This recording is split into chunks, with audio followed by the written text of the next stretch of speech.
LiberalViewer presents. So, welcome to the January 22nd edition of Liberal Viewer Monday Media Mixup. Thanks for joining me. I'll be using the 11 best, most newsworthy clips I picked out from the Sunday morning news analysis shows and first ones from Saturday Night Live, all from the big five corporate outlets of ABC, NBC, CBS, CNN, and Fox News, the so-called corporate media here in the United States, which would be a really informative, educational, fair use media criticism and political commentary show for you all today. As you can see from my video title, the main topic is last chance to stop Trump from getting Republican nomination this week. Because just kind of like Nikki Haley said kind of nonsensically in my show last Tuesday, it's down to a two-person race. After the news analysis shows on Sunday morning, uh, Ron DeSantis waited till after all five of the shows, and then he dropped out of the race, which gives kind of an interesting perspective on all the news summaries I'm going to show you in a little bit, because they're all pretty much out of date because Ron DeSantis is gone. It's a two-person race with Nikki Haley and Donald Trump, and all signs point towards Donald Trump wrapping up the nomination, either with a big win in New Hampshire this week or a month from now in South Carolina. That is basically Nikki Haley's last stand. But if she gets crushed tomorrow in New Hampshire, that's pretty much it. Donald Trump is going to be the Republican nominee, and that's already pretty much it, as I was talking about last week when Ron DeSantis came in second and Nikki Haley came in third. And anyway, you can watch last week's show if you want that analysis, but I'm going to give you this week's analysis after I show you the political comedy clip, which may explain why Ron DeSantis decided to drop out. This is from Saturday Night Live, their cold open. Donald Trump talks about being in court. And by the way, down in the video description, not only can you see under media mention, you can see all 11 of my clips briefly described. And then under that, it says sources. And under sources, you can see the whole 5.5 minute cold open with James Austin Johnson playing Donald Trump. This is some of the stuff he's saying about Ron DeSantis that may show why Trump said a lot of nasty things about Ron DeSantis until he dropped out and endorsed Trump yesterday. And then he said some nice things, but here are some of the caricature of the Donald Trump opinion of Ron DeSantis that may have gotten Ron DeSantis to drop out in the Saturday Night Live cold open from Saturday that I will talk about with you a little more after we watch that brief clip together over here. I just got back from Iowa where we won very big in Iowa. I want to congratulate Mr. DeSantis on a truly embarrassing showing. He went to 99 counties, but bitch, couldn't win one. Ron DeStupid. Ron DeStupid. It just works. We're going with Ron DeStupid.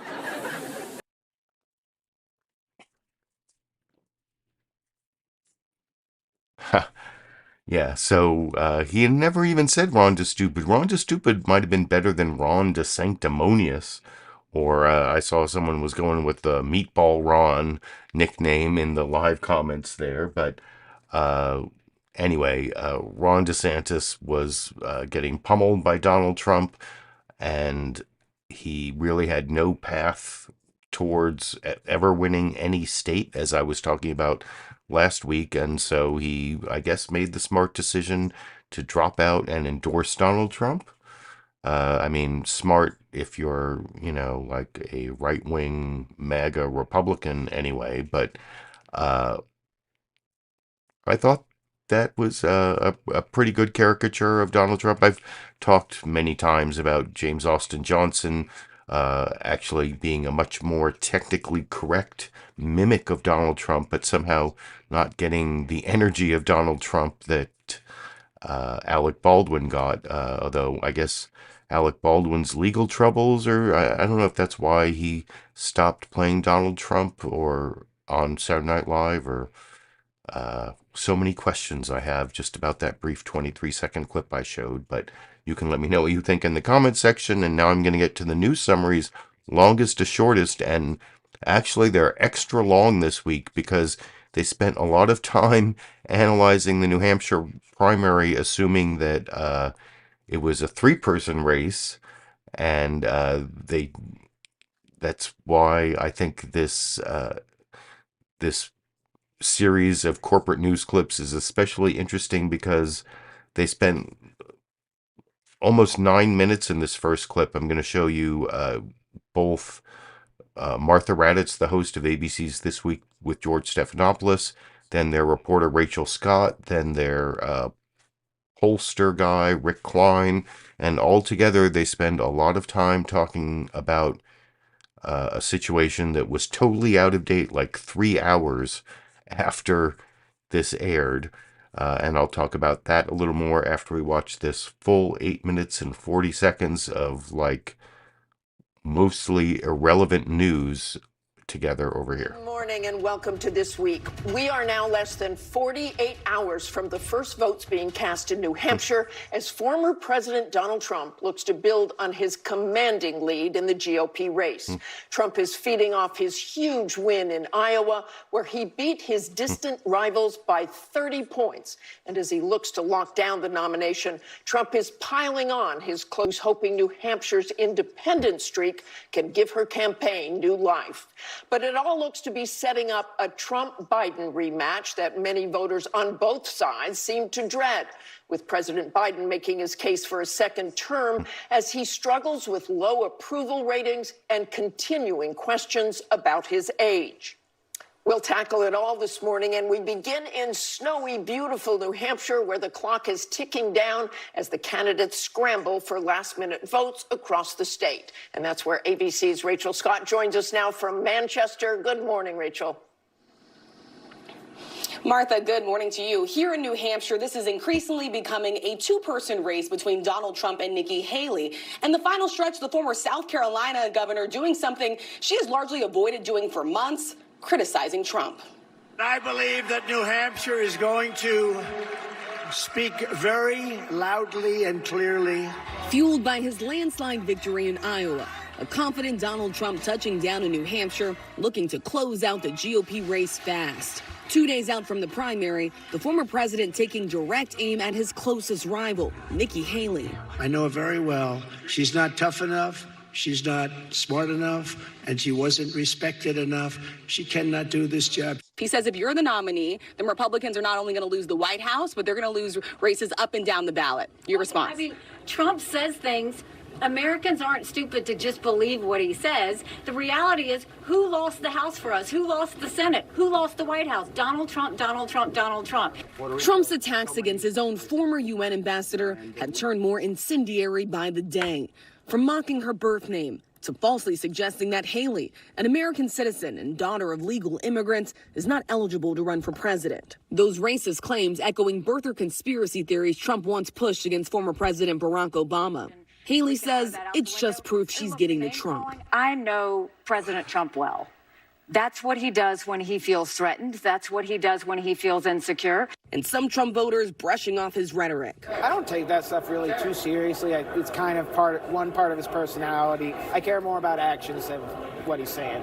Coming off a disappointing third-place finish in Iowa, Haley is putting it all on the line here in New Hampshire. She's hoping that the state's large swath of independents will swing the state her way, chasing voters like Kathy Piazza from Alton. She voted for Trump in 2016 and Biden in 2020, but now she's leaning toward Haley. It's the chaos and the drama of the last, 8 years. I'm just so over that. I mean, it's time to move on to someone that has a younger perspective and fresh ideas, someone that really can make change. For months, Haley has largely held off from attacking Trump. But with just days to go, a notable shift. Do we really want to go into an election with two fellas that are going to be president in their 80s? We can't have someone else that we question whether they're mentally fit to do this. It all might prove to be too little too late. Should you have gone after Trump harder? This was never about, it was about how do you get the field smaller? We now have the field to where it's a 2-person race. Now that it's a 2-person race, we're talking about the contrast. Haley was dealt a blow on Friday night when Tim Scott, The South Carolina Republican she appointed to the Senate endorsed Trump, not her. We need a president like Donald Trump. So now Haley's team, which once predicted a landslide victory, is suddenly lowering expectations, hoping for a strong second-place finish. And Florida Governor Ron DeSantis clearing the way, shifting his resources away from New Hampshire into South Carolina. Governor DeSantis, standing here today, do you believe that you can defeat Donald Trump and become the Republican nominee? As long as I'm in the hunt, that tells me that I have that I'm seeing a pathway. The minute I don't, then I'm not just going to do this for just for my health.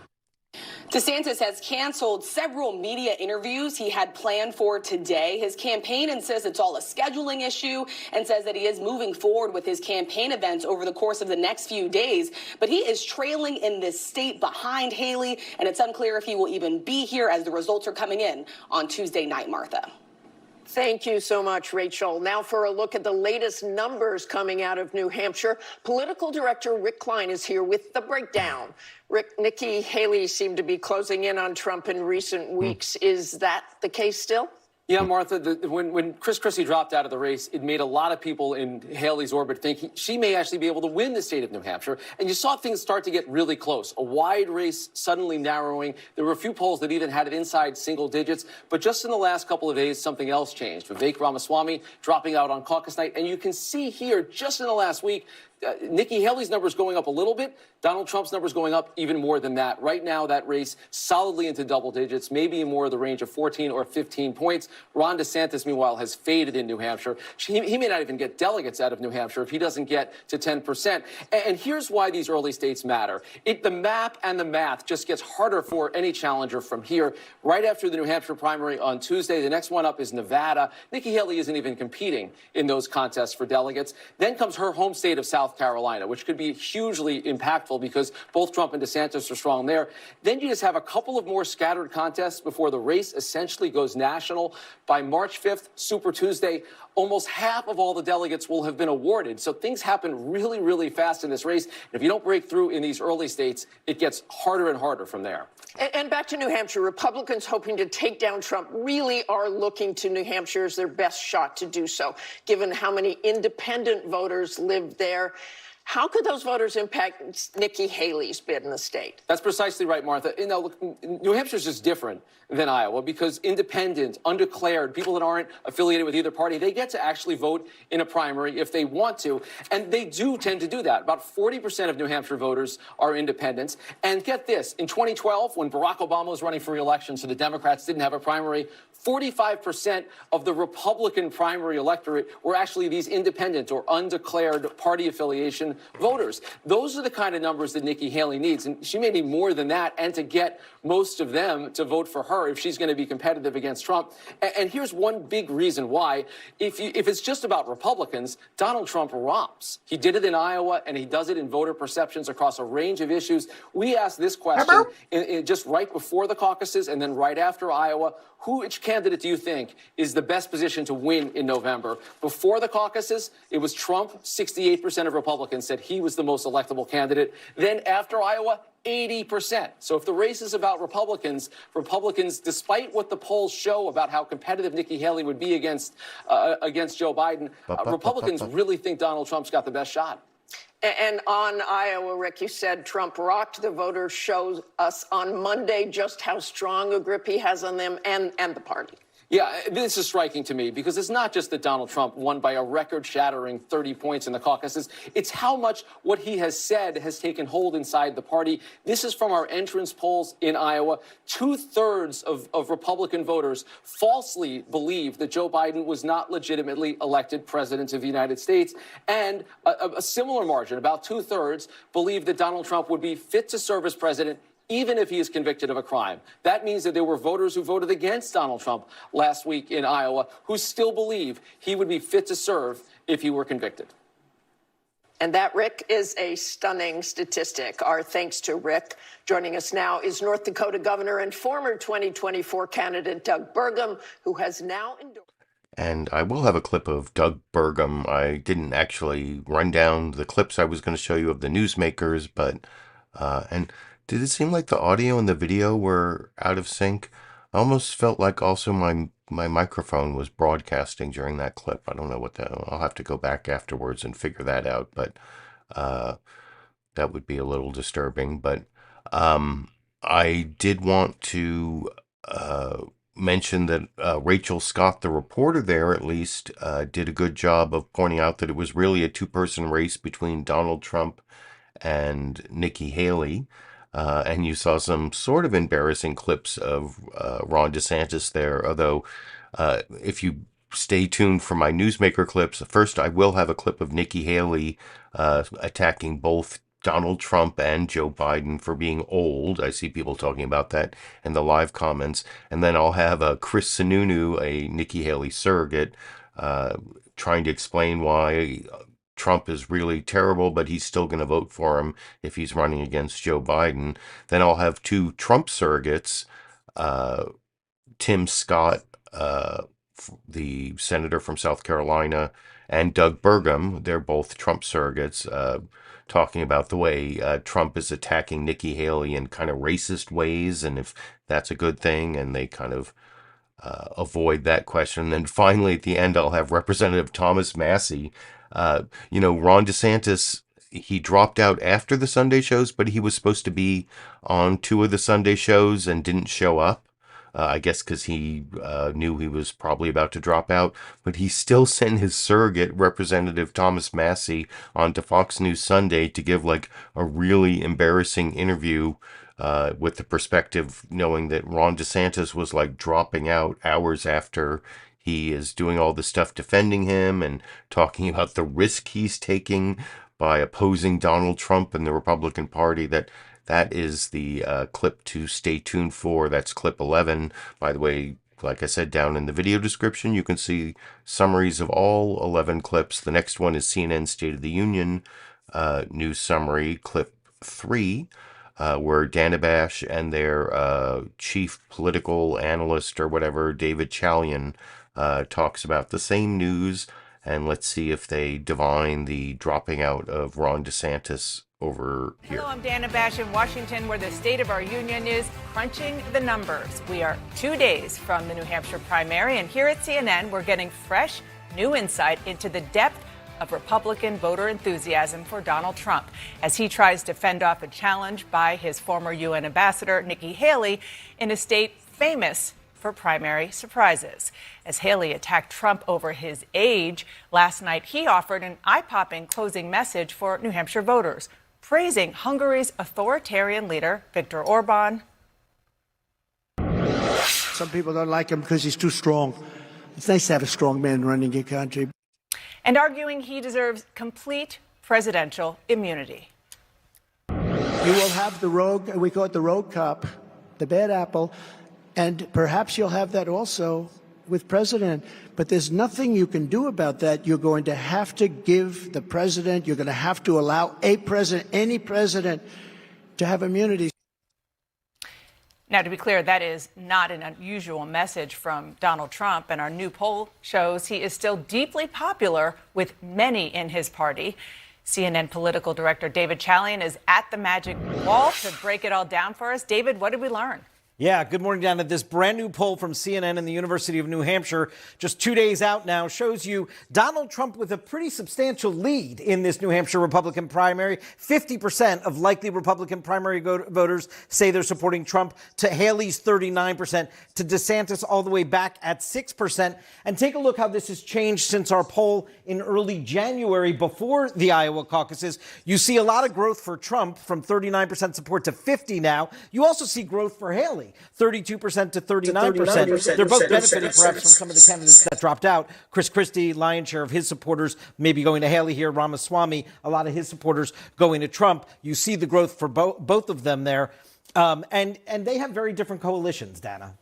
And on that note, there, as you just showed, is an overall support for Donald Trump. But when you look under the surface, of that top line, their support is coming from pretty different places. It's really astonishing. So, undeclareds, independents in New Hampshire make up a big swath of the primary electorate, roughly half or just under half. Haley's winning these undeclareds overwhelmingly. Look at that, 58%. She's winning undeclareds to Donald Trump's 30%. But look how large Trump's lead is among Republicans in the primary, who make up a slightly larger share than independents. He's winning them 67% to 23%. Look at the college educated versus non-college educated. Haley winning college grads, look here, 50% to 38%. Donald Trump winning those without a college degree, 55 to 35. Haley's problem here is college grads only make up a third of the electorate. And another slice of this is to look at self-identifying moderates versus conservatives. Among moderates, Haley's winning 71% to 22%. Among conservatives, 71% to 17%. Donald Trump wallops Haley there. Again, Haley's problem here is that moderates are only about 3 in 10 likely Republican primary voters, Dana. Yeah, and those numbers are really stark. They are complete opposite from one another when it comes to Haley and Trump and moderates and conservatives. What do voters think about these three candidates overall, David? If you just look at their overall popularity, let's say, what we call favorability ratings, right? Take a look. Donald Trump's favorability, 56% of likely Republican primary voters have a favorable opinion of him, 36% unfavorable. That's a net plus 20. I mean, look how much better he is seen by this electorate than Haley, who's at 36% fave, 40 unfave, overall -4, and DeSantis even lower than that. And if you look at the enthusiasm for Donald Trump, if he's the nominee, 46% of likely Republican primary voters would be enthusiastic if he's the nominee. Only 25% say that of Haley, 17% say that of DeSantis. We also asked, what if your feelings if Donald Trump is the nominee among each set of supporters? So, of course, 89% of Trump supporters would be very enthusiastic if indeed Trump is the nominee. But Dana, look here. 23% of Haley supporters would be dissatisfied if Trump is the nominee. 61% of Haley supporters would be downright angry if Trump is the nominee. That's 84% that would be dissatisfied or angry. That would need some healing in the party if indeed he is the nominee. And we also asked the most important issue, border immigration, probably not surprising to you, is the top issue. 29% of Republican primary voters say so. 22% say democracy and constitution. And by the way, Nikki Haley's winning these voters. So they're coming at it more from the sort of left perspective than the right perspective on this issue of democracy and constitution, if there is a left and a right to those issues. And then you see it goes down from here, cost of living, economy, debt. You can add those together, and obviously the economy still resonates. That democracy number is surprising for a Republican voting electorate. It's not just Republicans who are on the ballot on Tuesday in New Hampshire. Joe Biden is not formally on the ballot. He's running as a write-in candidate, which you will explain. But how is the race shaping up when it comes to the Democrats who are on the ballot in New Hampshire? Yeah, so we took a look here. You noted Biden write-in. We say that because the DNC made New Hampshire not first. This is not a sanctioned event. There are no delegates here for the Democrats. But still, Biden, without being on the ballot, is getting 63% of the vote of likely Democratic primary voters, 10% for Dean Phillips, 9% for Marianne Williamson. You could see Phillips and Williamson making a little bit of advancement since early January, maybe a tick down from the Biden write-in number, but this is still an overwhelmingly favorable electorate to Joe Biden. And if you look here, we asked about favorability ratings here. Joe Biden's at plus 40, 60% fave, 20% unfavorable. Obviously, his opponents here, Phillips and Williamson, deeply unpopular with likely Democratic voters. And in terms of Democrats and whether or not they think Joe Biden is putting their best foot forward, have the best chance to win if he's the nominee, only 46% of likely Democratic primary voters in New Hampshire say that Biden gives them a better chance for the nominee. 39% say someone else would give them a better chance. 15% say unsure. So less than a majority of Democrats, Dana, say Biden is their best foot forward here. That is going to be a number of concern for the Biden team going forward. David Chalian, thank you so much for bringing us all those new data points. Sure. Appreciate it. And we should note that Florida Governor Ron DeSantis was scheduled to be on our show this morning. Yesterday, his campaign canceled the interview, citing logistical reasons, and said he was heading to New Hampshire to campaign today. Meanwhile, if you're looking for proof that Donald Trump is focused on Nikki Haley right now, last night in New Hampshire, he brought on stage a slew of South Carolina politicians who are backing him over Haley. Almost every politician from South Carolina is endorsing me. How do you do that when she was the governor? It comes on the heels of a major endorsement for Donald Trump from South Carolina. And that person is here with me now, South Carolina Senator Tim Scott. And yeah, there you go. That's the CNN State of the Union news summary with Dana Bash and David Chalian. There was some worthwhile information there in terms of what Democrats are thinking about Biden, although I'm not sure. Likely New Hampshire Democratic voters, who those people are, because Biden's not even on the ballot. The Democrats have penalized New Hampshire for not following the National Democratic Party's schedule, where they wanted to put South Carolina first, and South Carolina for the Democrats is going to be a couple weeks before the Republican South Carolina primary, which is like a month away. So it's all like messed up this year, but whatever. Biden's going to be the nominee, and it's looking pretty much like Trump will be. And that was kind of also in the new numbers from David Chalian that you saw there. And I saw in the live comments, I also seem to have a kitten here. I was trying to get you a kitten. Sorry. I have a bonus clip of Cheech and Chong, my two cats, at the end here. But here's Cheech. Cheech is hanging out by my foot there, so I thought I would introduce him. And there you can see that. And I saw in the live comments that someone was saying that David Chalian was the ABC's Steve Kornacki. Well, now you can get the real thing. It's Kristen Welker and Steve Kornacki basically covering the same news from NBC's perspective, and Steve Kornacki at the big board explaining New Hampshire and the other numbers that I will talk about with you a little more after we watch that clip together over here. Good Sunday morning from Manchester, New Hampshire, where just 48 hours from now, Republican voters will go to the polls to decide whether this primary race is in effect over, or whether Nikki Haley or Ron DeSantis can deliver the kind of comeback this state has long been known for. With her political life on the line, Haley is stepping up her attacks, while President Trump appeared to rule her out as a running mate. Americans aren't stupid to just believe what he says. The reality is, who lost the House for us? Who lost the Senate? Who lost the White House? Donald Trump, Donald Trump, Donald Trump. Through these temper tantrums, Donald Trump is telling a whole lot of lies. But when you're dealing with the pressures of a presidency, we can't have someone else that we question whether they're mentally fit to do this. We can't. Nikki Haley is a disaster. She is not presidential timber. Now, when I say that, that probably means that she's not going to be chosen as the vice president. All you need to know about Nikki Haley is that every globalist, liberal, a Biden supporter, and never Trumper is on her side. And now the Haley campaign is lowering expectations, saying she hopes to place a strong second place in what was once a must-win state for her, as Governor Ron DeSantis hits single digits in New Hampshire and moves resources to South Carolina. What I want to do is be strong. We're not going to know what strong looks like until those numbers come in. When South Carolina votes, I can promise you this, as the nominee, we'll sweep to victory just like we did in Florida. Governor DeSantis had committed to appear on our broadcast, but pulled out of all of his scheduled Sunday show interviews late yesterday, citing a scheduling conflict. Haley is counting on independents, New Hampshire's famously undeclared voters, to give her momentum on Tuesday. I'm joined now by national political correspondent Steve Kornacki to break it all down. Steve, what's the state of play 48 hours out?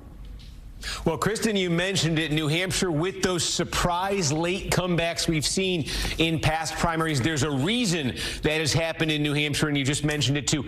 Independent voters. They make up a huge share of the presidential primary electorate in New Hampshire, more than you see basically in any other state. How big? Let's put some numbers to it right here. These are the past 3 competitive Republican primaries in New Hampshire. These are Republican primaries, but look, in 2016, more than 4 in 10 voters in that Republican primary was an independent. In 2012, 45%. In 2008, 37%. Those are awfully big numbers for a party primary. And the rule in New Hampshire has been you win the independent vote. Donald Trump did in 2016. Mitt Romney did in 2012. John McCain did in 2008. And you win New Hampshire. So if there is going to be a surprise on Tuesday night, and that would probably be Haley more than DeSantis, just based on the polling, Haley would need independent voters to come through for her, and she would need them to come through for her big, because if you just take a look at the latest polling we've seen out of New Hampshire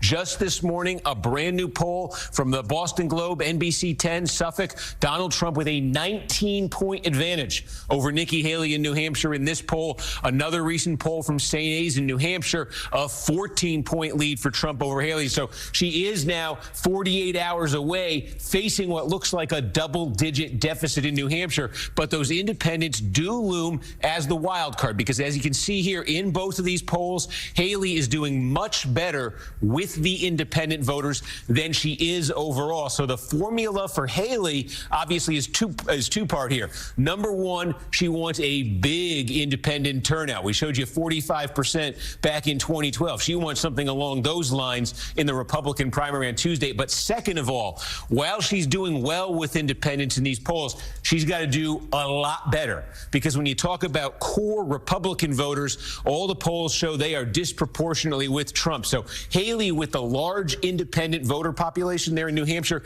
has the opportunity to counter Trump's strength with core Republicans, but she's going to have to drive up huge numbers among independents, bigger than you're seeing in this poll. The best. And hello from Bedford for a special New Hampshire primary edition of Fox News Sunday.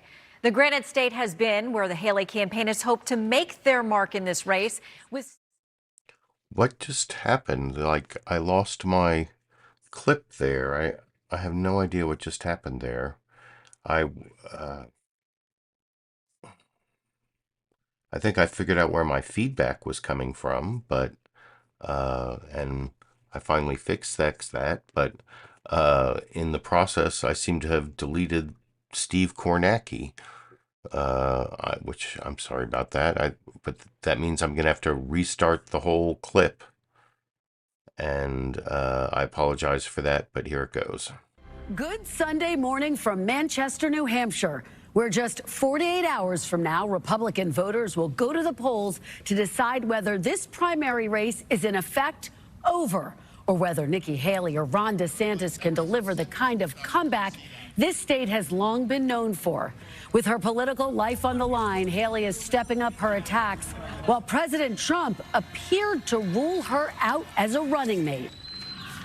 Americans aren't stupid to just believe what he says. The reality is, who lost the House for us? Who lost the Senate? Who lost the White House? Donald Trump, Donald Trump, Donald Trump. Through these temper tantrums, Donald Trump is telling a whole lot of lies. But when you're dealing with the pressures of a presidency, we can't have someone else that we question whether they're mentally fit to do this. We can't. Nikki Haley is a disaster. She is not presidential timber. Now, when I say that, that probably means that she's not going to be chosen as the vice president. All you need to know about Nikki Haley is that every globalist, liberal, a Biden supporter, and never Trumper is on her side. And now the Haley campaign is lowering expectations, saying she hopes to place a strong second place in what was once a must-win state for her, as Governor Ron DeSantis hits single digits in New Hampshire and moves resources to South Carolina. What I want to do is be strong. We're not going to know what strong looks like until those numbers come in. When South Carolina votes, I can promise you this, as the nominee, we'll sweep to victory just like we did in Florida. Governor DeSantis had committed to appear on our broadcast, but pulled out of all of his scheduled Sunday show interviews late yesterday, citing a scheduling conflict. Haley is counting on independents, New Hampshire's famously undeclared voters, to give her momentum on Tuesday. I'm joined now by national political correspondent Steve Kornacki to break it all down. Steve, what's the state of play 48 hours out? Well, Kristen, you mentioned it, New Hampshire, with those surprise late comebacks we've seen in past primaries. There's a reason that has happened in New Hampshire, and you just mentioned it too. Independent voters. They make up a huge share of the presidential primary electorate in New Hampshire, more than you see basically in any other state. How big? Let's put some numbers to it right here. These are the past 3 competitive Republican primaries in New Hampshire. These are Republican primaries, but look, in 2016, more than 4 in 10 voters in that Republican primary was an independent. In 2012, 45%. In 2008, 37%. Those are awfully big numbers for a party primary. And the rule in New Hampshire has been you win the independent vote. Donald Trump did in 2016. Mitt Romney did in 2012. John McCain did in 2008. And you win New Hampshire. So if there is going to be a surprise on Tuesday night, and that would probably be Haley more than DeSantis, just based on the polling, Haley would need independent voters to come through for her, and she would need them to come through for her big, because if you just take a look at the latest polling we've seen out of New Hampshire just this morning, a brand new poll from the Boston Globe, NBC 10, Suffolk, Donald Trump with a 19-point advantage over Nikki Haley in New Hampshire in this poll. Another recent poll from St. A's in New Hampshire, a 14-point lead for Trump over Haley. So she is now 48 hours away, facing what looks like a double-digit deficit in New Hampshire. But those independents do loom as the wild card, because as you can see here in both of these polls, Haley is doing much better with the independent voters than she is overall. So the formula for Haley obviously is two-part here. Number one, she wants a big independent turnout. We showed you 45% back in 2012. She wants something along those lines in the Republican primary on Tuesday. But second of all, while she's doing well with independents in these polls, she's got to do a lot better, because when you talk about core Republican voters, all the polls show they are disproportionately with Trump. So Haley, with the large independent voter population there in New Hampshire, has the opportunity to counter Trump's strength with core Republicans, but she's going to have to drive up huge numbers among independents, bigger than you're seeing in this poll. The best a Republican candidate in New Hampshire's done with independent voters, go back to 2000, John McCain. He was running against George W. Bush. He won independents 61 to 19%. I mean, it may take something on that scale for Nikki Haley if she's going to catch Donald Trump here. But we mentioned, you know, the size of the independent vote. Again, last time around, it was 42% in New Hampshire. To put this in further perspective, just Monday night, last Monday night in Iowa, independents were only 16% of that caucus electorate. One of the huge differences between New Hampshire and Iowa. There are others. Remember, Iowa, majority evangelical on the Republican side. In New Hampshire, much more secular, only a quarter of the Republican electorate. Look at suburban voters, basically double in New Hampshire what they were in Iowa. These are groups that Haley did very well with in Iowa. This is a group she didn't do well with. So you see the demographic mix here, the ideological mix in New Hampshire, much more favorable to Haley. It just screams if she's going to get a win on the board and make this a race, this is the state to do it in, because where do things go from here? Well, if, let's say, Haley were to get a win in New Hampshire and get a bunch of momentum, it goes to her home state. On paper, you'd think that's good news for her. But look at the makeup of South Carolina. You go right back to 72% evangelical. You know, you have fewer moderates than in New Hampshire, far fewer independent voters. That mix in South Carolina looks more like Iowa than it does like New Hampshire. So that would be, we're jumping ahead here, but if Haley can get a monster number from independents and pull the surprise in New Hampshire, she could extend the race to her home state, but then she would have to do something in South Carolina. So far, we haven't seen her doing, and that's expand that appeal beyond independents, beyond suburbanites, beyond moderates, and get into that core base of the Republican Party that likes Donald Trump, Kristen, and has been resistant to Nikki Haley so far. We will be watching those independent voters very closely. Steve Kornacki, fascinating stuff. Thank you so much. You got it. And joining me now is the Republican governor of New Hampshire, Kristen Welker.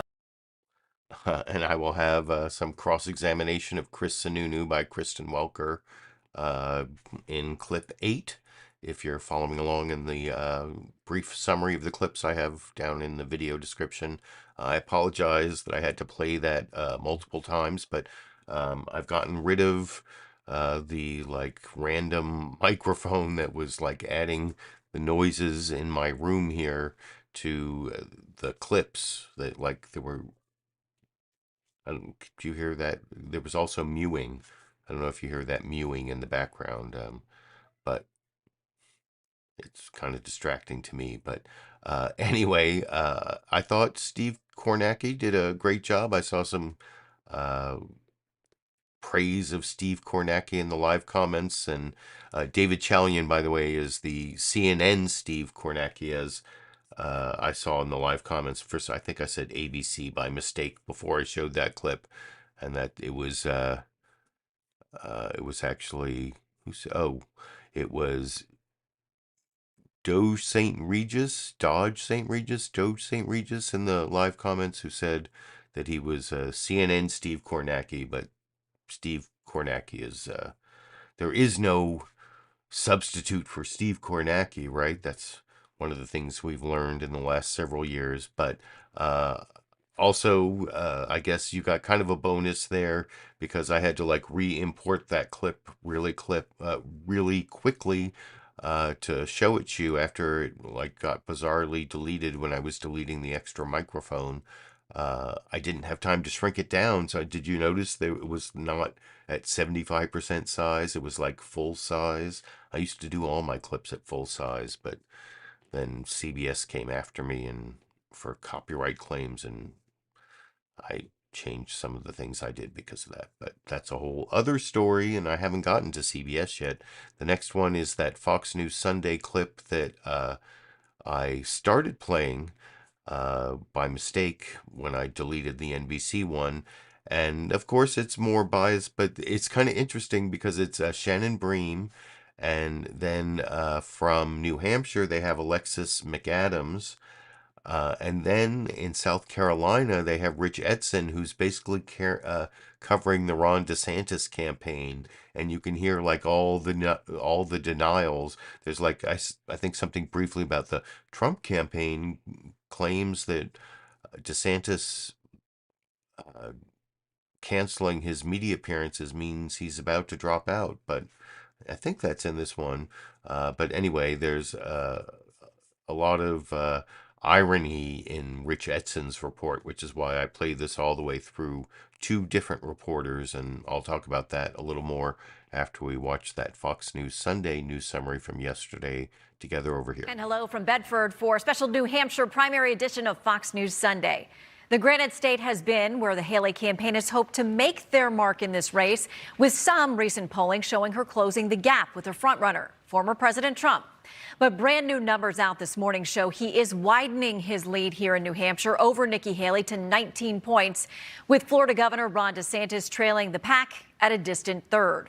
While Republican hopefuls vie for 22 delegates 2 days from now, 0 delegates are up for grabs on the Democratic side after a heated dispute between the DNC and New Hampshire over which state gets to cast primary votes first.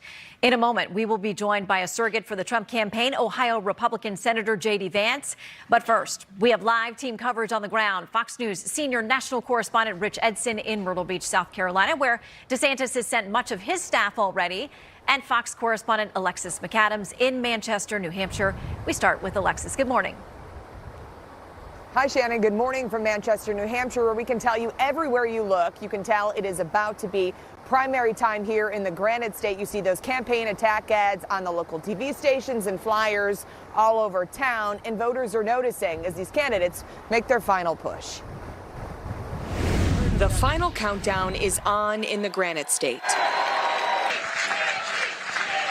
And as those rallies rage on, former President Trump continues to dominate the race. But former South Carolina Governor Nikki Haley has been more competitive here, leaving Florida Governor Ron DeSantis trailing behind. New Hampshire will never let us down. We've got to start getting this right. New Hampshire can be the solution. We'll be back in different parts of New Hampshire and look forward to being able to do first in the nation. New Hampshire has been the first in the nation primary state for more than a century, and every 4 years it sits in the political spotlight, a role that New Hampshire Governor Kristen Welker, who has endorsed Nikki Haley, says voters take seriously. As your dad has said, Iowa picks corn and New Hampshire picks presidents. Is that still true? That's what he said. I think our main role is to narrow the field. But Trump is watching those polls closely. The former president working to maintain momentum, adding another endorsement, this one from South Carolina Senator Tim Scott, and still slamming his competition. Nikki Haley will never secure the border or stop the fentanyl that is killing thousands and thousands of New Hampshire citizens. I mean, What do you think's going on? It's what he does. This is what he does when he feels insecure. This is what he does when he feels threatened. I worked with him. I know exactly how he is. The ongoing fight for those undeclared voters has been a major focus. Registered Democrats cannot vote in the Republican primary and vice versa, but undeclared voters can. At nearly 350,000, they make up the largest voting bloc in the state. But no matter what their party, they care about the same issues. Immigration. Illegals coming across the border. I think the economy right now, with the interest rates that went up. Gun rights, immigration, and foreign policy. And officials say, Shannon, they expect record voter turnout in New Hampshire on Tuesday. Shannon. All right, Alexis McAdams live here in New Hampshire. Thank you very much. So Ron DeSantis is currently more than 800 miles away in South Carolina, trying to boost his primary chances in Nikki Haley's home state. Fox correspondent Rich Edson joins us live from Myrtle Beach, South Carolina. Hello, Rich. Hello, Shannon. Well, the primary here is nearly 5 weeks away. Governor DeSantis says he is returning today to New Hampshire. And with that travel, the campaign says he's canceled a handful of television interviews. They say he'll reschedule them. The Trump campaign maintains those canceled appearances show that the end is near for the DeSantis campaign. When I got off the plane, I didn't know whether I was in South Carolina or New Hampshire because it was 30 degrees. Florida Governor Ron DeSantis' campaign says they're wasting no time taking the fight to former Governor Nikki Haley's home state. DeSantis opened his swing through South Carolina, fielding questions from voters in Myrtle Beach, promising to declare an emergency at the border and slash the size of the federal government. A campaign aide says the pressure is on Haley to win her home state, and if not, to get out of the race. I think pretty clearly there's just too many conservative voters here for someone like Nikki Haley to win the state. I think that's obvious. Haley has maintained this is already a two-candidate race between her and the frontrunner, former President Trump. To this trip, a Haley spokesperson says that South Carolina is a great state, and they hope DeSantis' team enjoys their vacation time here. He's been invisible in New Hampshire. He's been invisible in South Carolina. He's closer to zero than he is to me in either one of those states. But that's his choice if that's what he wants to do. The DeSantis campaign denied it's skipping New Hampshire, pointing out the governor was there Friday and says he'll return ahead of this week's primary. After investing millions in months in Iowa and finishing a distant second, and just ahead of Haley, an aide tells Fox the DeSantis campaign is moving the majority of its staff here to South Carolina, a state where Trump has polled well, as he's done across the country. In endorsing Trump, Senator Tim Scott joins fellow senator from South Carolina, Lindsey Graham, and the state's governor, Henry McMaster. DeSantis has no events listed today for South Carolina. He has a campaign event tonight in Manchester, New Hampshire. Shannon? All right, Rich Edson reporting in South Carolina. Thank you, Rich. So here in New Hampshire, I've been talking to voters as they get ready to head to the polls on Tuesday. These are savvy consumers. They've heard from the contenders, many of them multiple times. You're going to hear from these voters throughout the show today. Here's one of our first chats. Okay, Lois, what I find so interesting is that you went to the Trump event, you waited outside in the freezing cold and the snow. You're here at a DeSantis event, but you're voting for someone else? Yes, I voted for Nikki. What was the difference with her that she won you over? No baggage. Joining us now is the surrogate for the Trump campaign, Ohio Senator J.D. Vance. And yeah, I don't have the J.D. Vance clip. Oh, by the way, this is Chong, the other cat. Can you hear him purring? He's very loud at purring. He has a very loud purr.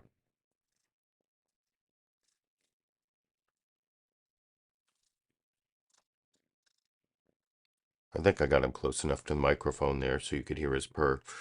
I will put him down now.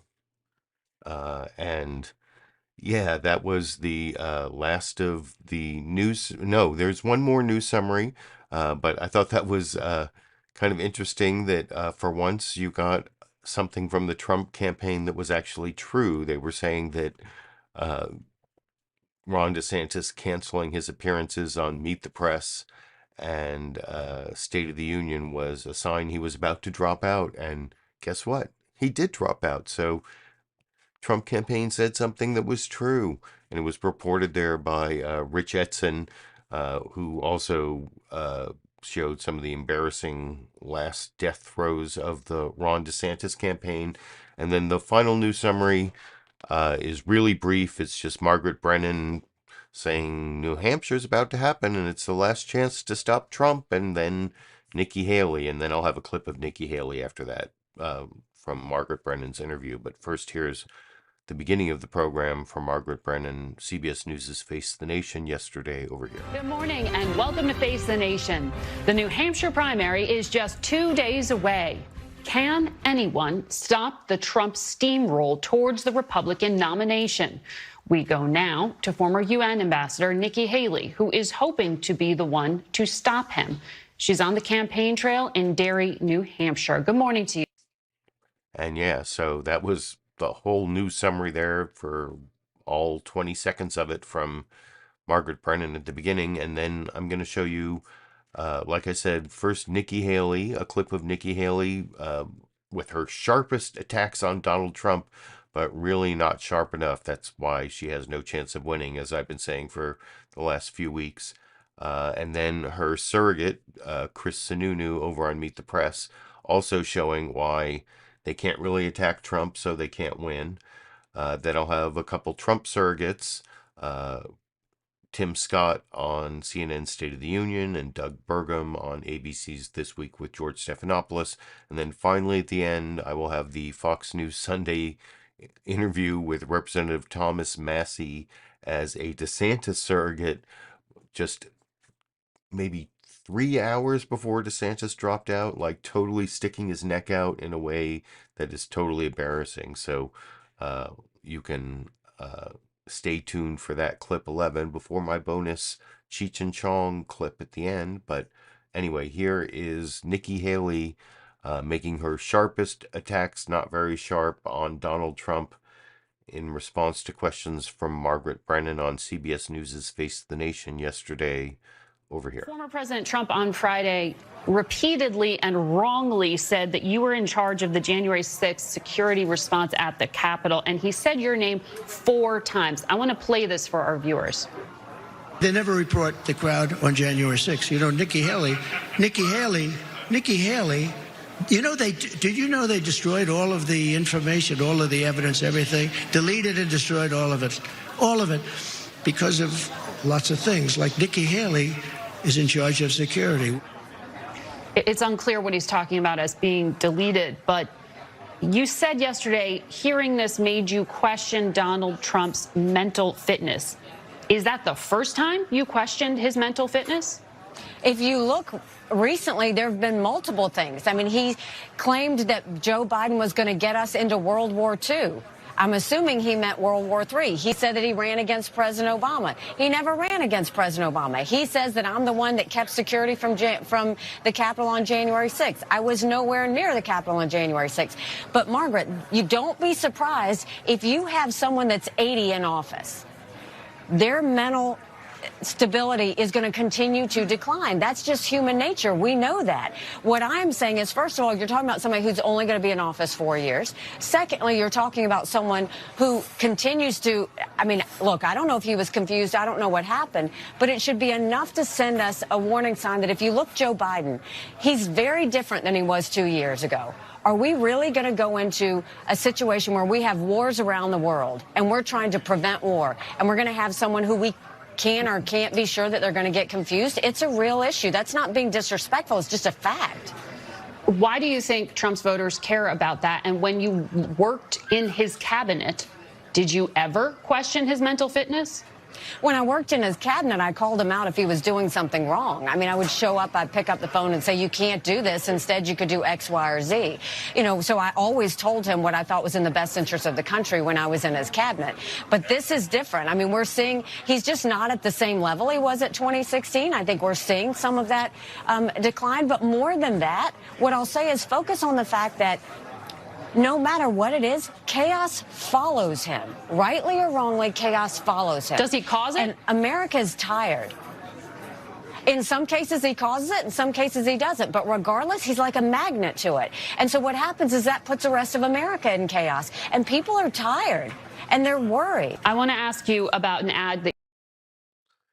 And then, by the way, you can watch the entire CBS News Face the Nation program at a link I put under sources to the Face the Nation YouTube channel, where they upload the whole episode sometime on Monday. So you can watch that next question where Margaret Brennan asks about an ad she put up about the parents of Otto Warmbier, who was taken into custody in North Korea and returned in like a vegetative state and then died soon thereafter, and they're not very happy with Donald Trump and his love letters with the dictator of North Korea, Kim Jong-un, given the way their son was treated. But anyway, I'm not showing that clip. I just showed the sharpest attacks Nikki Haley made on Donald Trump, but did not say he was unfit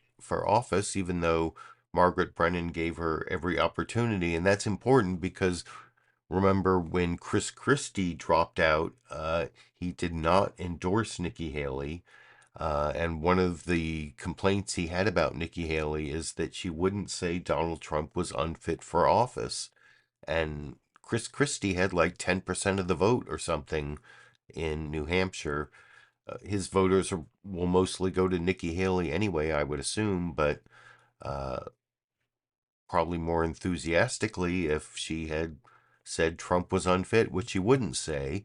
And her surrogate in this next clip, this is the governor of New Hampshire, Chris Sununu, talking to Kristen Welker on NBC News' Meet the Press, where I think Kristen Welker does a better job of cross-examining Chris Sununu than Margaret Brennan did of Nikki Haley on that last clip.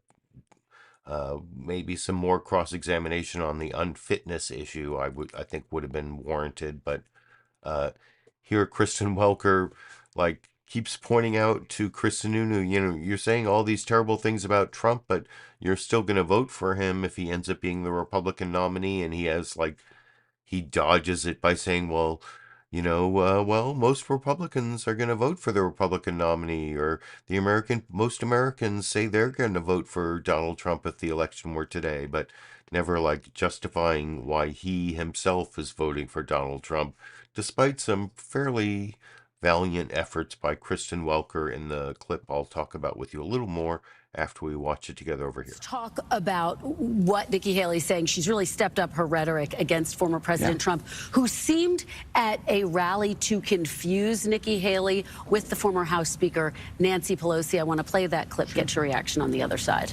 By the way, they never report the crowd on January 6th. You know, Nikki Haley, you know, did you know they destroyed all of the information, all of the evidence, everything, deleted and destroyed all of it, because of lots of things. Like Nikki Haley is in charge of security. We offered her 10,000 people, soldiers, National Guard, so whatever they want. Setting aside the fact that everything he said there was factually incorrect, including the fact that Nancy Pelosi is not in charge of security at the Capitol, and she wasn't on January 6th. But Nikki Haley has said this is yet another moment that raises more questions about whether Trump is mentally fit to serve. Do you think Donald Trump is mentally fit to serve whether as it's president? Joe Biden or Donald Trump, either one get off the teleprompter. They can barely make a cogent point. I mean, really. So is Trump mentally fit? You're saying he's not? Not in that moment, he sure as heck was. And I mean, look, the point is you have two nearly 80-year-olds fighting this thing out. That's not what America wants. That is a great example of, this is not the Donald Trump, the disruptor of 2016. This guy has lost his fastball. You know, that's a great example of it. We always want to go forward in America, right? We always want that next generation. Neither of these guys represent the next generation. As you probably heard this week, Donald Trump argued that a president has to have, quote, total immunity from prosecution, even for things that cross the line, including, as his lawyers argued in court recently, for killing political rivals. This is what he said at a rally in New Hampshire last night about that. You're going to have to give the president, you're going to have to allow a president, any president, to have immunity so that that president can act and do what he feels and what his group of advisors feel is the absolute right thing. Otherwise, you're going to have presidents that are totally impotent, and we've had enough of them already. We've had enough of them already. So having immunity is so important, and I hope the Supreme Court has the courage to do that. Do you agree, should a president have total immunity even for things that cross the line? Of course not. The amazing thing about that clip is he was dead serious. He wasn't even making one of his ridiculous jokes. He was dead serious about that, and that should get everybody, I don't care what political party you're from, whether you're an extreme conservative or socialist liberal, everybody should be concerned with that type of mentality going into the White House. And yet you are saying if he is the nominee, that you are going to support him. How can you say that you'll support him? At the end of the day, I think most Republicans are going to get behind the Republican nominee. I'm hoping that it's obviously Nikki Haley. This is how bad Joe Biden is. 6 months ago, Trump couldn't beat Biden. This is how bad Joe Biden is. Inflation is crushing middle and low-income families across this country. We're weak on the international stage. We haven't secured our border. Even Democrats have agreed that he's been completely incompetent and you know, not on the ball there, so to say. So this is where we've come, where Joe Biden is so bad that even folks would get behind Donald Trump. And yet you're saying that the comments by Donald Trump, everyone should be worried about that. You have said earlier that Trump's rhetoric and actions contributed to the January 6th insurrection. How can you support someone who you believe contributed to the insurrection? We're here in New Hampshire in the First Nation primary. No one's really thinking about the general election right now. If you want to beat Donald Trump, it has to happen at the ballot box. Don't sit on your couch. Don't wait for it to happen. Don't wait for some external factor or court case to take over. You got to get out and vote. Whether you're undeclared Republican, getting that vote out is how you beat it. That's democracy. But despite all of these comments, despite his comments on immunity, despite what you said about the insurrection, you would still vote for Donald Trump in a general election against according Joe to the Biden? polls, most of America would. This is how, I mean, this is what you guys don't report. And this is how bad Biden has been. This is how incompetent he's been. The guy can barely get off the stage. Nobody wants what is currently, and everyone is scared of a President Kamala Harris. Do you believe that former President Trump would follow the Constitution if he were reelected to a second term? My sense is if he were in there in a second term, you know, not a whole lot is going to happen because nobody's going to be willing to work with him. Do you think he would follow the Constitution? I would hope so. But you're not confident that he would follow the Constitution? I would say that about any president. I would hope so. I would hope Joe Biden would. I would hope any of them would. Yeah. Okay. All right. Governor Sununu, very quickly before I let you go, are you confident there's going to be record turnout?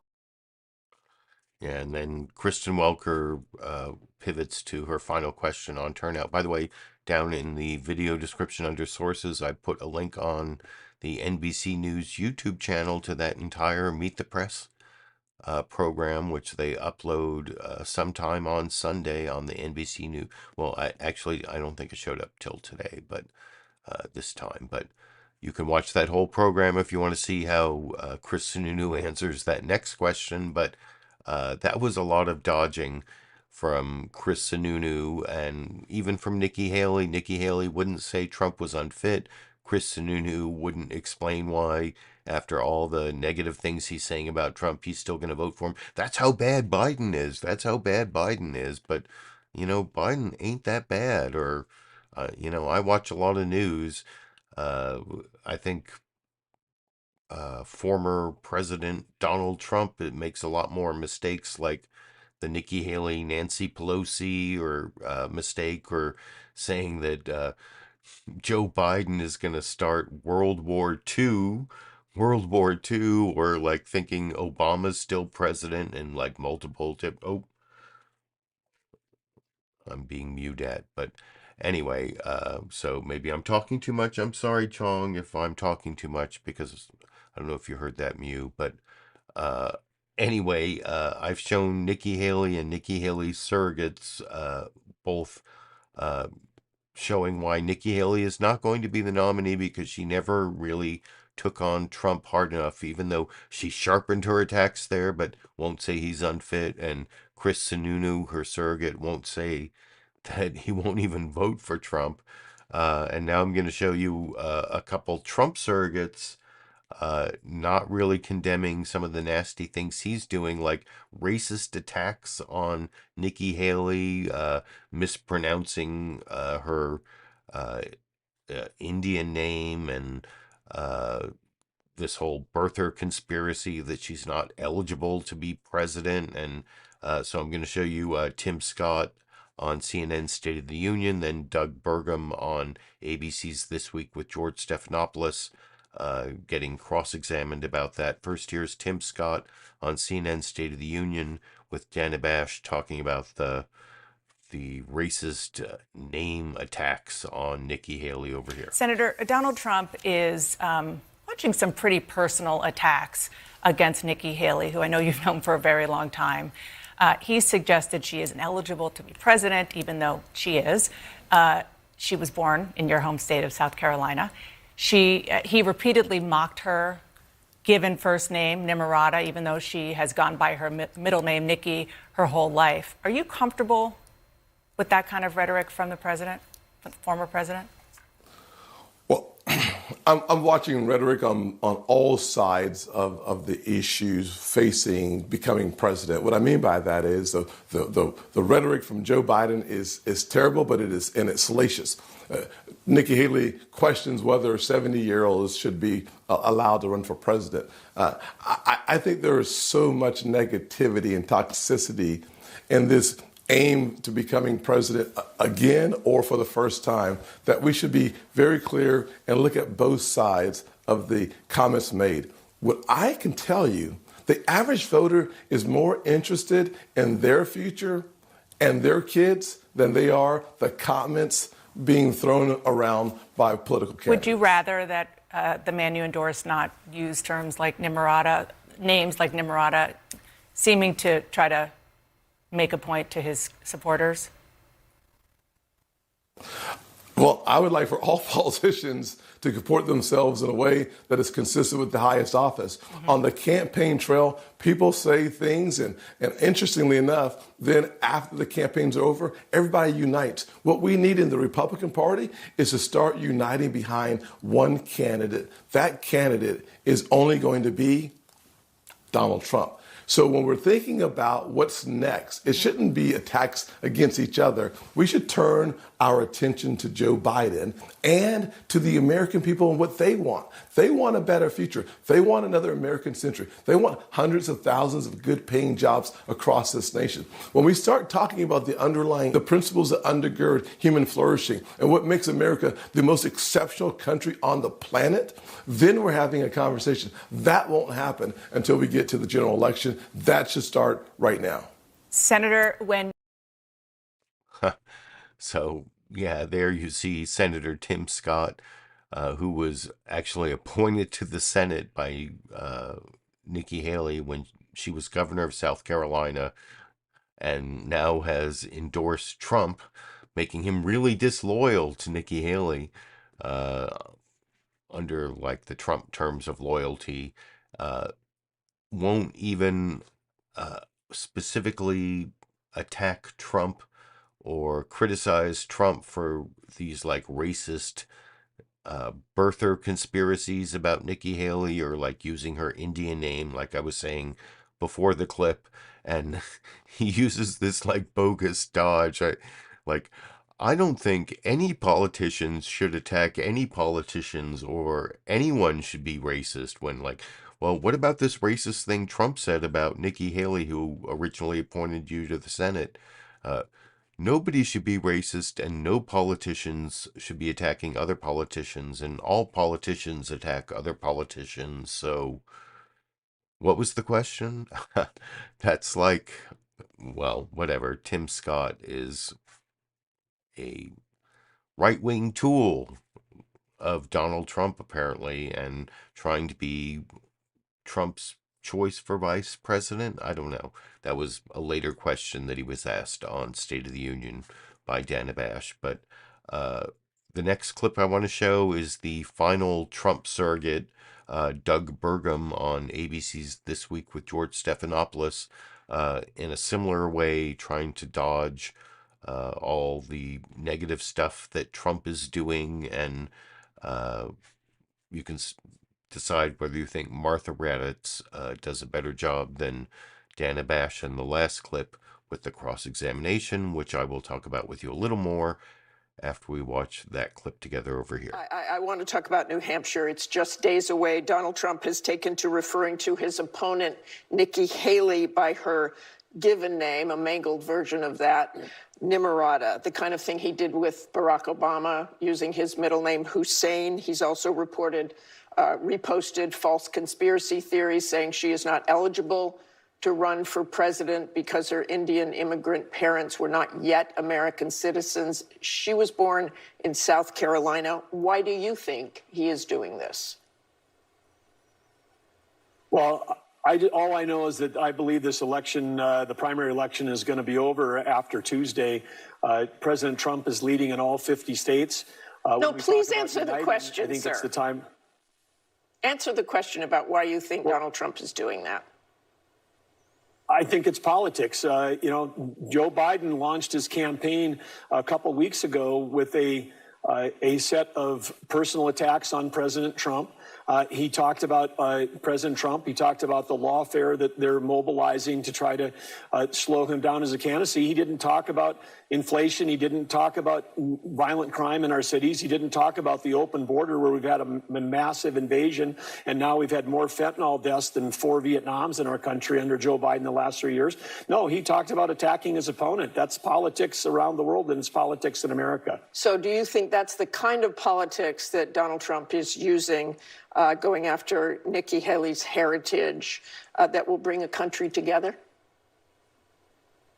I think that you could ask me the question about, what did Elizabeth Warren and Bernie Sanders and Kamala Harris say, the vicious things they said about Joe Biden, even during debates nationally televised within that party.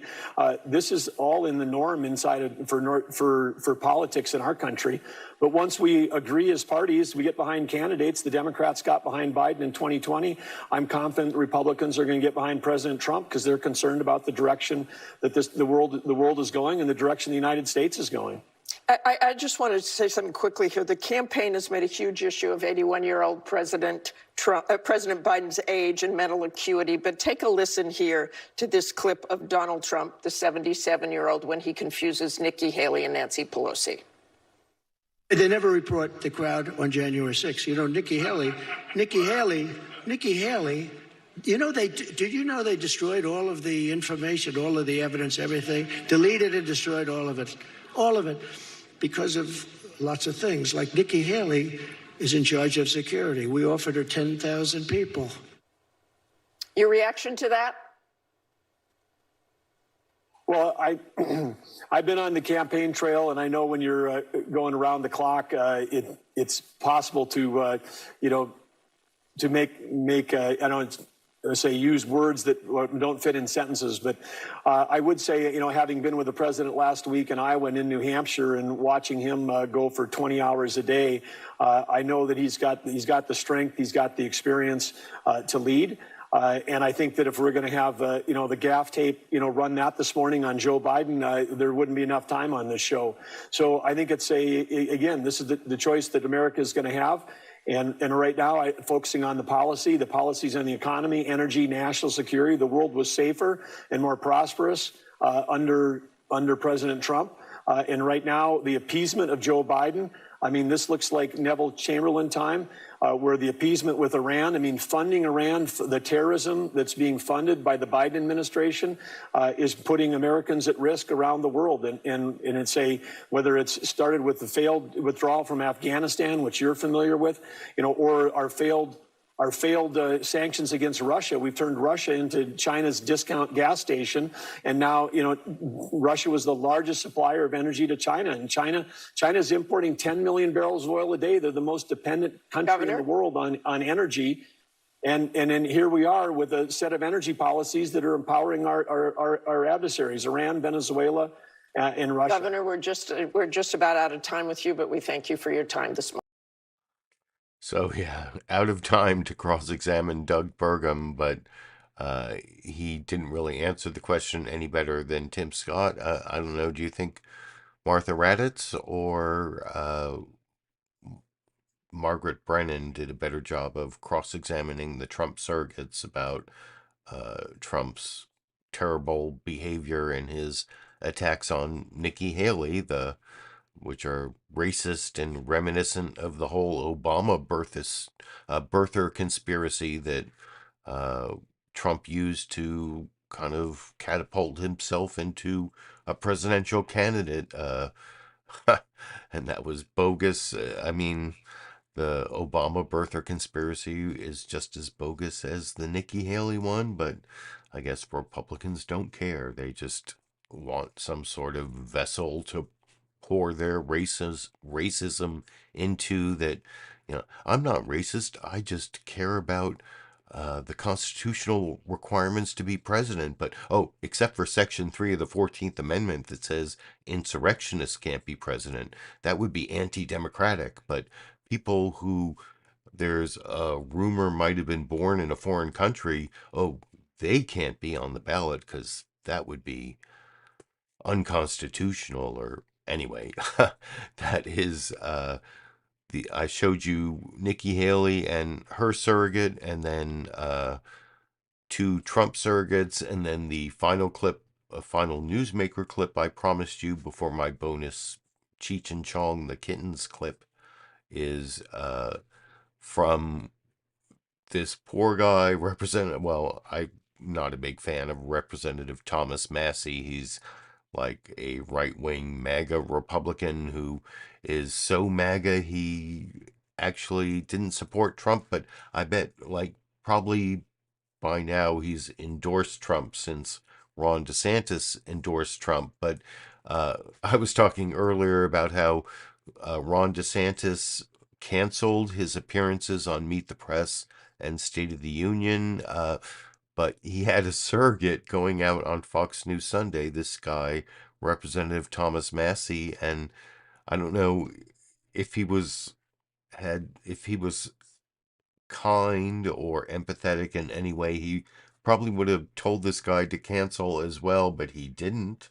And so here he is, talking about, I'm risking my political career and it's kind of funny because there's a Fox News chyron, Thomas Massie at risk for endorsing Ron DeSantis, and it's all 3 or 4 hours before Ron DeSantis drops out and endorses Donald Trump. And anyway, I find this clip kind of humorous. It's almost like the political comedy, but it's the final newsmaker clip that I will talk about with you a little more after we watch it together over here. You are one of very few people in Congress who's actually campaigning for someone who is not President Trump. You have said, quote, it's a political risk.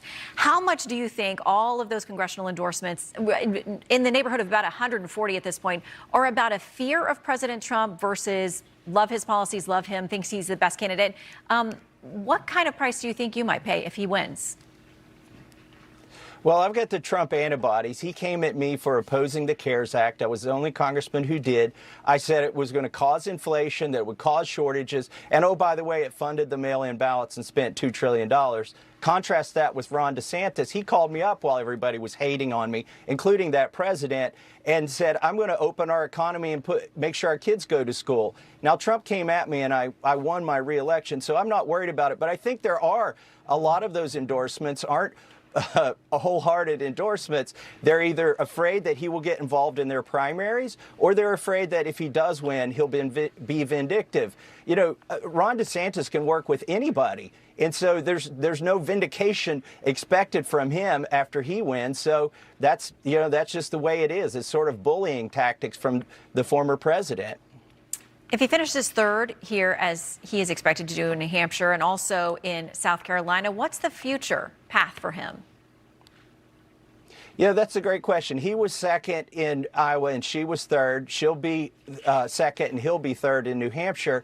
She's not even on the ballot in Nevada. Then we go to South Carolina where she's going to lose this. Look, I think what we're seeing is that the only way you can beat Trump is if it's a head-to-head race between two people. And the question is that person going to be Nikki Haley or Ron DeSantis? Nikki Haley's ideology is somewhere in the zip code of John McCain, Mitt Romney, and Liz Cheney, and she said that Hillary Clinton was her inspiration. She has a ceiling in these primaries that are closed primaries where only Republicans can vote of about 35%. She can't beat Donald Trump. Ron DeSantis can. And as I said, as these indictments matriculate into convictions and we start learning about the details in this stuff, his poll numbers are going to go upside down against Biden, and we'll see that Ron is the only one that can win in November.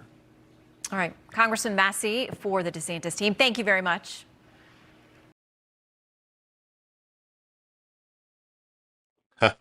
So, yeah, that was pretty embarrassing, I think, for Representative Thomas Massey, admitting he's at risk for his endorsement of Ron DeSantis. And then by the time you're watching this, and actually pretty quickly, there was no Ron DeSantis campaign. So that was definitely embarrassing. But then at the end, he also said some pretty true things about why Nikki Haley is also probably not going to be the nominee. Oh, I've got Cheech back here. Chong is walking around over here. But I hope you appreciate all the time and effort I put into picking out these clips and adding my media criticism and political commentary. Right below the video, there are a couple ways you can support the program financially if you want, or you can just give me a thumbs up and subscribe to the channel and comment and whatever. I think I've got all the kittens situated, and I've shown the clips that make it pretty obvious that this is the last chance tomorrow in New Hampshire to stop Donald Trump from becoming the Republican nominee for president. And basically the chances are down to like 1%.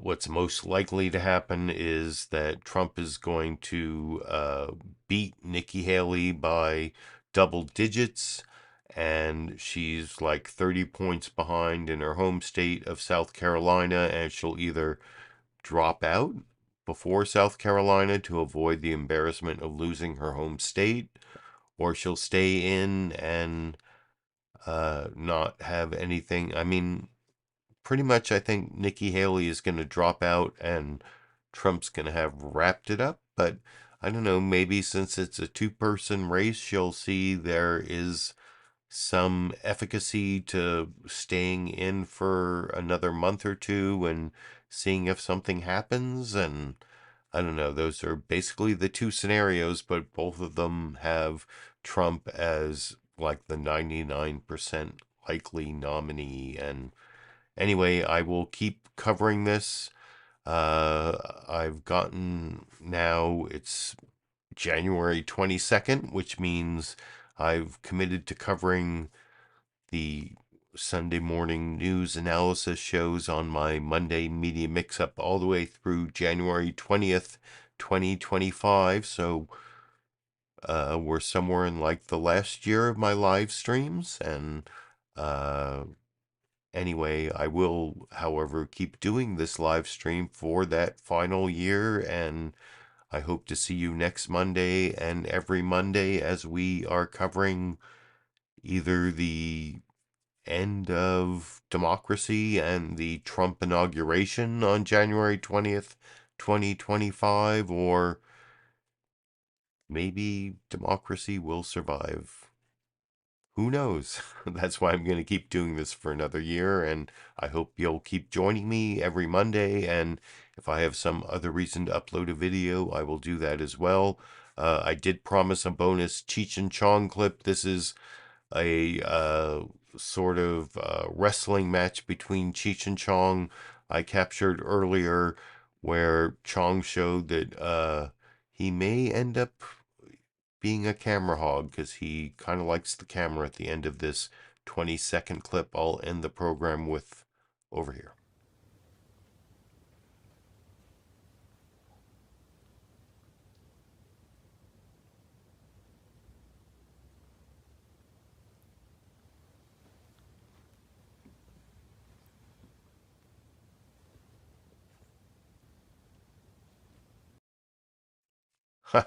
So yeah, I will be ending the program with Cheech and Chong clips with the two kittens that I adopted or rescued or whatever a month and a half ago. They were named Cheech and Chong already when we adopted them from the shelter. But I just wanted to point that out because I got some insulting comment at the end of my program a couple weeks ago about that. We did not name them Cheech and Chong. They came named, and we didn't have the heart to change their names. They went through so much before we adopted them. But anyway, that's the bonus clip. And oh, they're both right here. They're both. I'm gonna go play with Cheech and Chong because I'm gonna end the program. And until next Monday, or until I have some other reason to upload a video, I guess I will be seeing all of you around the internet.